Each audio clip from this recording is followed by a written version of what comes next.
mundo está sempre em transformação. Quem já não teve a impressão de que o tempo e a história estão mais acelerados, mais intensos? Para quem vive hoje, pode parecer estranho, mas a humanidade já passou por mudanças ainda mais radicais do que essas. A Primavera dos Povos.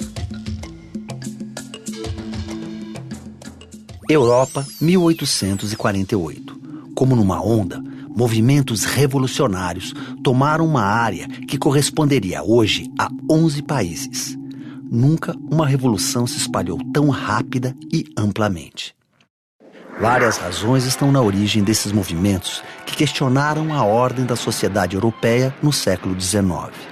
Pouco tempo antes das revoluções, aconteceu uma quebra nas safras de batata e trigo que eram a base da alimentação popular. O custo de vida disparou e a população deixou de consumir produtos manufaturados. A crise começou no campo e chegou às fábricas. Os anos que antecederam a Primavera dos Povos, os anos de 45, 46, 47, foi um período de crise econômica muito forte que abalou a Europa. Então, todos esses fatores, o aumento do desemprego, o descontentamento geral das condições de vida da classe trabalhadora, é possível dizer que isto contribuiu decisivamente para criar uma situação revolucionária, ainda que não seja possível dizer que esse tenha sido o fator exclusivo. Além da crise econômica e do empobrecimento da população, outras razões alimentaram a Primavera dos Povos. Desde a Revolução Francesa, em 1789, a Europa já vivia dias agitados. Ainda que a Revolução Francesa tenha tido essa iniciativa de contestar a justificação do poder do rei como um poder divino, como uma representação divina na Terra, não houve um efeito imediato, ou seja, o rei foi decapitado na França, o regime monárquico foi contestado, mas após o Congresso de Viena, em 1815, o poder da monarquia foi restabelecido. Então, esse período que vai de 1789 a 1848 é um período cheio de idas e vindas, de restauração monárquica e avanço do regime republicano e parlamentar. Por volta de 1820, as monarquias dominavam boa parte do território europeu. Na França, o rei Carlos X indenizou os nobres que sofreram prejuízos na Revolução Francesa. A burguesia detinha os meios de produção da indústria nascente e dominava o comércio, mas estava longe de exercer o poder político. A burguesia, ao não ter o controle político sobre o conjunto da França, ela não tinha à disposição a possibilidade de vender livremente seus produtos no país. Então, e por outro lado, a nobreza continuava tendo privilégios de nobres que atrapalhavam os negócios da burguesia. Por exemplo, a nobreza não pagava impostos como deveria pagar como qualquer cidadão. Se a burguesia tivesse o controle completo do Estado, como ela ambicionava, ela poderia acabar com a manutenção de vários pequenos impostos que atrapalhavam os negócios e a livre circulação de mercadorias dentro do próprio país. Em 1830, o rei Carlos X dissolve a Câmara e suspende a liberdade de imprensa. Essa concentração de poder provocou revoltas.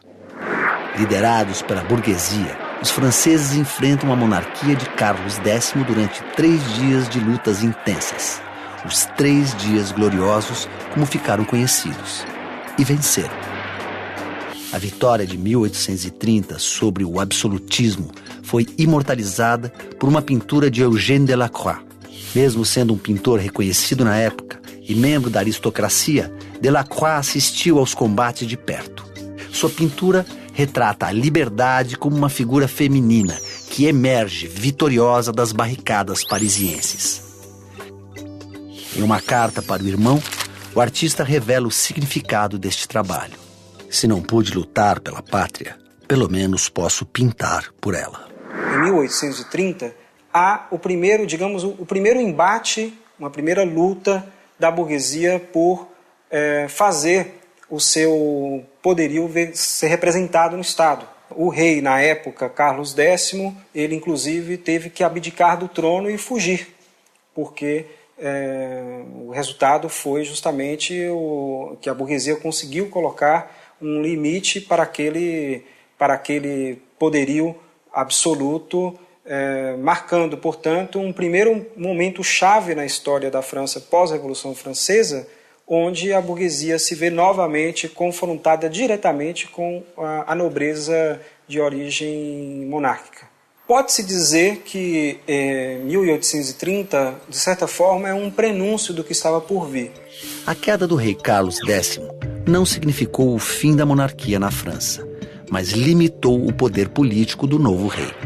Luís Felipe, que ficou conhecido como rei burguês, foi obrigado a seguir a Constituição. Mas a tensão entre a monarquia e a burguesia nunca deixou de existir. Esse período de 1789 a 1848 é um período onde as lutas de classes na Europa estavam polarizadas em torno, de um lado, da luta da burguesia contra a nobreza e, por outro, da luta da burguesia contra o proletariado nascente. E qual era o interesse da burguesia no poder político? Destravar todos os impasses, todas as barreiras para a expansão do capital. Finalmente, em 1848, 18 anos depois da ascensão do rei burguês, a burguesia volta a agitar o cenário político. Queria instaurar um novo regime na França. E não estava sozinha. Trabalhadores e camponeses também se rebelaram. Impulsionado pelas ideias liberais e nacionalistas, pela fome e ainda pelo nascente movimento socialista, diversos segmentos da sociedade se uniram na luta pela República. A França era o centro detonador das revoluções europeias. Lá, a República foi proclamada em 24 de fevereiro. Em 2 de março, foi a vez do sudoeste alemão. No dia 6 de março, a região da Bavária. No dia 13, o movimento revolucionário foi vitorioso na Hungria. Em 18 de março, na Itália. E assim se seguiu até a Revolução triunfar em todo o centro do continente europeu. O cenário passa a ser ocupado também pelo movimento operário. Então os trabalhadores começam a se articular, começam a existir sindicatos e partidos de trabalhadores. Então, por exemplo, o célebre manifesto do Partido Comunista do Karl Marx e do Engels, ele é proclamado nesse período. E o objetivo central, né, desses movimentos, tanto dos liberais, que é uma ideologia da burguesia revolucionária desses países, quanto desse movimento operário, é de suplantar os interesses da nobreza que ainda permanece em vários países. Enquanto a burguesia busca, em várias regiões, construir as condições para que ela desenvolva o mercado e o capitalismo e a industrialização, o movimento operário busca avançar direitos sociais, quer dizer, conquistar direitos elementares que não existiam. Por exemplo, o direito a um salário mínimo para diferentes categorias, a proibição de trabalho infantil, a proibição de trabalho para as mulheres grávidas, eram direitos que não existiam. Não existia legislação social em vários países. Então essas reivindicações que começam a se difundir principalmente através da França, que é um país politicamente mais maduro nessa época, ela começa a contaminar outros setores europeus. Na França, a Primavera dos Povos derrubou mais um rei. Os trabalhadores chegaram a participar do governo provisório durante a República. Mas os burgueses optaram por fortalecer a política liberal e buscaram um entendimento com a nobreza e os latifundiários. Depois de lutar ao lado da classe operária, a burguesia se tornou o principal inimigo dos trabalhadores. Em 2 anos e meio, a monarquia estava de volta ao poder, desta vez com o apoio da burguesia francesa. A Primavera dos Povos não durou mais que poucos meses fora da França. Todos os antigos governantes foram reconduzidos ao poder. Mas por que revoluções, que se espalharam por uma área tão grande, foram rapidamente derrotadas? A situação do movimento operário naquele período ainda não tinha um amadurecimento político suficiente para, nos embates de 1848, proporcionar que o proletariado se constituísse como uma força social com um projeto próprio. Que a classe trabalhadora, ela sabia contra quem ela estava, ou seja, ela estava contra o poder absoluto e contra a situação das condições de vida e do desemprego, mas ela não sabia o que colocar no lugar. Não existia, portanto, um amadurecimento político forte que possibilitasse tomar o Estado e se contrapor ao poder da burguesia, que naquele momento já era a sua adversária política clara, principalmente após a repressão brutal que houve em junho de 48. Mesmo derrotadas, as revoluções de 1848 trouxeram consequências que influenciariam profundamente o futuro da sociedade.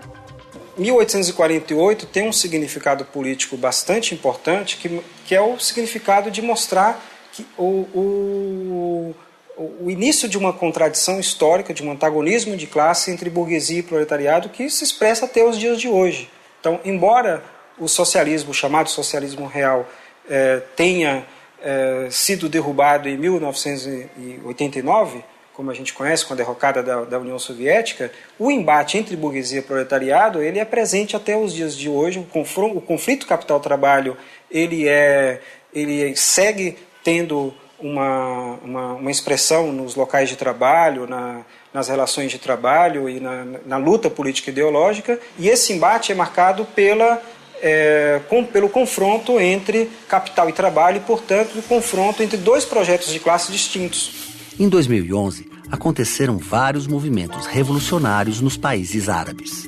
Juntos, ganharam o nome de Primavera Árabe, uma referência à Primavera dos Povos. Eric Hobsbawm foi um dos historiadores mais respeitados do mundo.